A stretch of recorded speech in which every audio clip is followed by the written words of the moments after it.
Einstein kitabı Almanca, şu ikisi Almanca.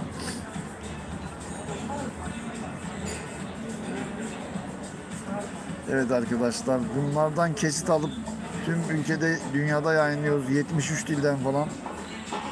Özellikle dün yayınladığım bir Japonca video çok başarılı oldu arkadaşlar. Yani bunlar evrensel ya, mesela şu Spanish gramer olayı, Oxford olayı. Tamam mı? Evrensel bir mesaj gönderdiğimiz için Albert Einstein, işte Küçük Prens'in logosu ya da Der Kleine Prens. Tamam, bu şekilde videolar hazırlıyorum. Matematik falan da oluyor.